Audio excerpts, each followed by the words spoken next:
Bahasa Indonesia sebagai bahasa persatuan yang digunakan oleh lebih dari 275 juta penduduk semakin menarik perhatian warga negara asing. Seiring dengan meningkatnya kunjungan wisatawan, pekerja asing, dan mahasiswa internasional ke Indonesia, semakin banyak orang asing yang kerap disebut bule yang mencoba belajar bahasa Indonesia. Reaksi mereka pun beragam, mulai dari merasa bahasa Indonesia sangat mudah dipelajari, hingga mengalami kebingungan dengan berbagai istilah dan nuansa lokal yang sulit ditemukan padanannya dalam bahasa lain. Udah berapa lama ya di Indonesia? Aku 5 tahun. Kamu dari? Aku dari Bosnia. Oh, kamu dari Bosnia. Dan dia katanya tahu bahasa Indonesia dari ibu-ibu warteg. Iya. Gimana ceritanya sih? Dari ibu-ibu warteg. Aku belajar sama ibu-ibu warteg. Aku sebenarnya mungkin karena belajar sama mereka, setelah 6 bulan udah jago bahasa Indonesia. Jadi lancar banget bahasa Indonesianya. Karena dulu aku kan tinggalnya di Depok. Di Depok? Bule Depok. Nice. Oh, Bude. Aku dulu tinggal di Depok. Ah. Nah, di situ depan kosan aku ada ibu-ibu warteg. Oke. Baik banget orangnya. Mereka ajarin aku bahasa Indonesia, mereka masak buat aku. Oh. Mereka kasih tahu ini gorengan. Jadi pelan-pelan kayak belajar dari gorengan. Gorengan dulu. Gorengan tempe. enak. 2 kata pertama yang aku belajar. Apa itu? Gorengan. Biasanya kan apa kabar gitu. Ah. Rempong sama alay. Syabani. Kaca sungkannya. Kacung jus. Bukan kacung. Kacung.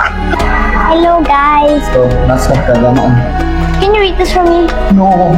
I'm so excited right now. Is this about Arabic, Indonesian, Not and Arabic. English? Islamic. Islamic. That means you understand. What the? Gila bisa sekolah, belajar di sekolah. Pancasila. Ya. 1. Ketuhanan yang Maha Esa. 2. Kemanusiaan yang adil dan beradab. 3. Persatuan Indonesia. 4. Kerakyatan yang dipimpin oleh hikmat kebijaksanaan dalam permusyawaratan perwakilan.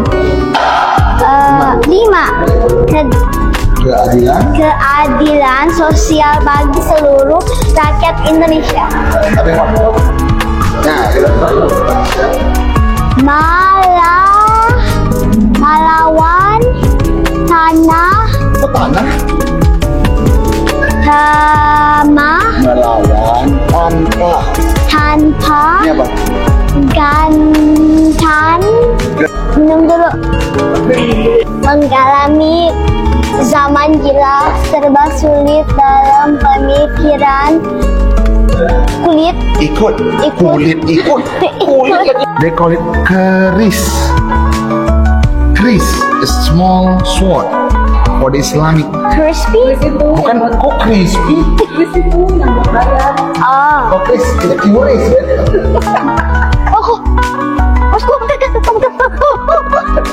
Tidak. that's the song. Tidak. Tanah airku tidak kelupakan dan terkenal selama hidupku. Lupakan engkau ku banggakan.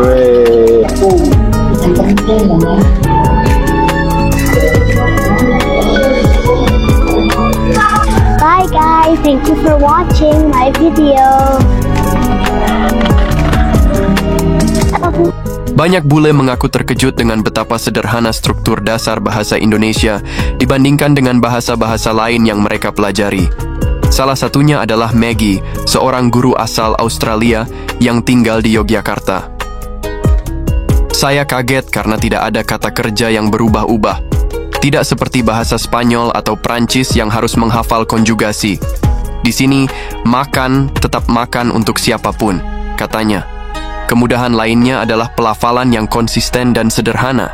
Bahasa Indonesia diucapkan sebagaimana ditulis, berbeda dengan bahasa Inggris yang memiliki banyak pengecualian dalam pelafalan. Meski awalnya terasa mudah, banyak bule mengaku mulai kewalahan ketika berhadapan dengan bentuk bahasa informal, slang, dan partikel khas seperti si dong deh atau kok. Saya pernah mendengar teman bilang, "Udah sih, jangan gitu dong." Saya tahu arti katanya satu persatu, tapi secara keseluruhan saya bingung, ujar James, seorang mahasiswa asal Kanada yang tengah belajar di Universitas Indonesia.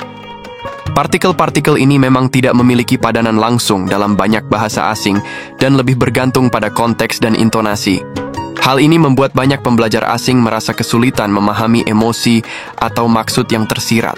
Dong, apa dong, apa dong, apa dong, apa dong. Tahu? Apa bedanya dong, la atau ya? Karena saya dengar kamu bicara ya dong, tapi aku tidak tahu apa artinya dong. Dong is where I think you use it when you're a bit frustrated. Dong, Dong. ya dong, Yeah, dong. ya dong. I don't know. I think it applies the same to lah, but then yeah is more like. Nggak tahu, capek. Apa namanya? Ketika orang luar harus belajar bahasa Indonesia. Hey, minggu depan, cuci bersama. Next week, cuci bersama. Ngapain cuci bersama? You didn't hear? Jokowi said next week, everybody, cuci bersama. Nggak mungkin. What's the matter? You don't want to cuci bersama? Nggak mau. Oh. Do you mean cuti bersama?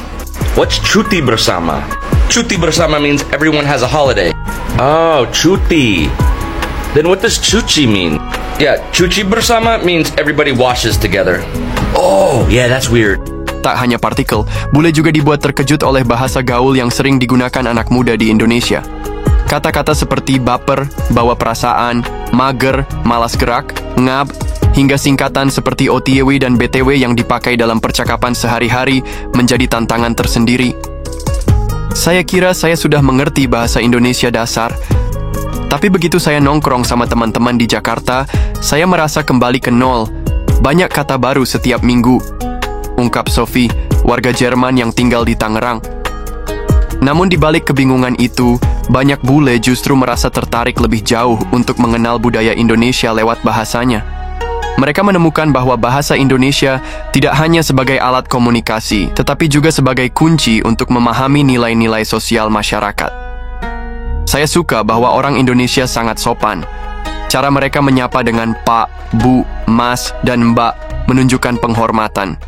Itu membuat saya merasa diterima, kata David, seorang pekerja NGO asal Inggris yang tinggal di Bali.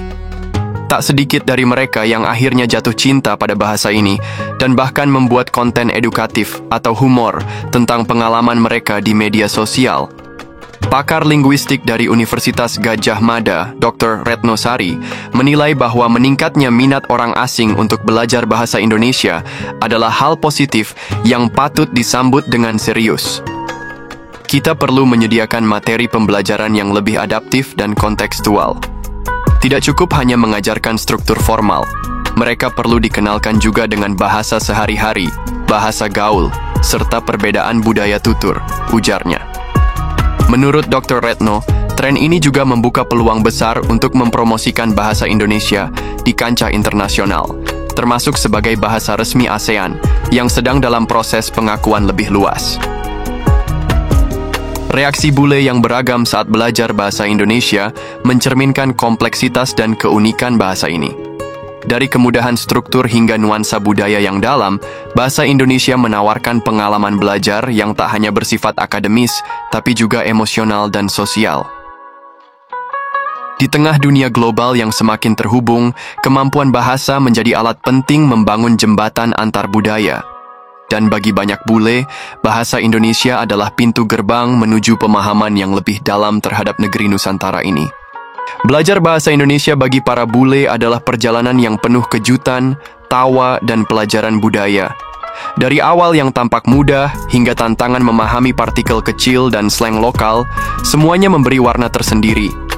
Namun satu hal yang pasti, bagi banyak bule, bahasa Indonesia bukan sekadar bahasa, tapi juga jendela ke dalam hati masyarakat Indonesia yang hangat dan penuh semangat hidup. Bagaimana menurut kalian? Tulis di komentar.